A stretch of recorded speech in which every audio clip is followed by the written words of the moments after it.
Shalom, saudara dan saudari yang terkasih dalam Tuhan kita Yesus Kristus. Marilah kita luangkan waktu beberapa menit untuk berkencan dengan Tuhan saat ini, agar dari hari ke hari kita semakin dekat dengan Tuhan, sehingga hidup kita semakin diberkati dan menjadi berkat. Bacaan dari kitab Amsal bab 13 ayat 10. Keangkuhan hanya menimbulkan pertengkaran, tetapi mereka yang mendengarkan nasihat mempunyai hikmat. Demikianlah sabda Tuhan, syukur kepada Allah.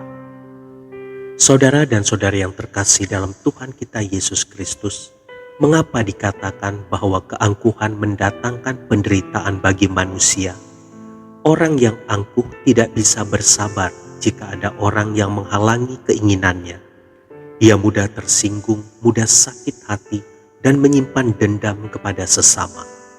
Orang yang angkuh tidak bisa menerima penghinaan terhadap dirinya sendiri. Ia tidak memiliki damai sejahtera di dalam hatinya karena selalu ingin dihargai, diutamakan, ingin dipuja dan dibanggakan. Keangkuhan adalah penyakit yang menyiksa begitu banyak manusia di dunia ini. Keangkuhan merupakan keinginan untuk selalu berada di atas dan tidak boleh ada yang mengalahkannya. Sebaliknya, orang yang rendah hati tidak memiliki gejolak dan tekanan di dalam hatinya. Ia menjalani segala sesuatunya sebagaimana mestinya dan apa adanya. Ia tidak peduli orang lain akan merendahkan dan menghina dia atau apakah penilaian orang terhadapnya. Ia tampil apa adanya tanpa dibuat-buat sehingga ia bisa menikmati hidup ini dengan bebas. Hatinya damai dan bebas dari rasa frustasi karena ia tidak menuntut banyak hal untuk orang lain lakukan bagi dia. Ia tidak mengharapkan penghargaan yang berlebihan dari orang lain sehingga ia bebas dari rasa sakit hati ketika orang lain tidak menghormatinya. Saudara dan saudari yang terkasih dalam Tuhan kita Yesus Kristus, marilah berdiam diri sejenak di hadapan Tuhan. Apakah saya adalah salah satu dari sekian banyak orang yang angkuh di dunia ini? Keangkuhan akan merampas habis damai sejahtera yang seharusnya kita miliki.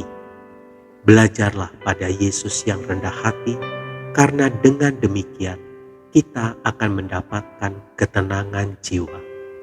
Tuhan Yesus memberkati. Marilah kita berdoa.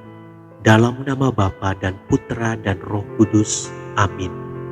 Tuhan Yesus, jangan biarkan damai sejahtera-Mu terampas dari dalam hatiku karena sifat keangkuhan yang kumiliki. Ajarilah aku untuk rendah hati melebihi yang lain, agar damai sejahtera-Mu dapat tetap tinggal dalam hatiku. Oleh karena itu, hancurkanlah ambisi dalam diriku yang ingin dipuji, dihormati, disanjung, dan dinomorsatukan. Berikan damai-Mu saja Yesus, itu sudah cukup bagiku.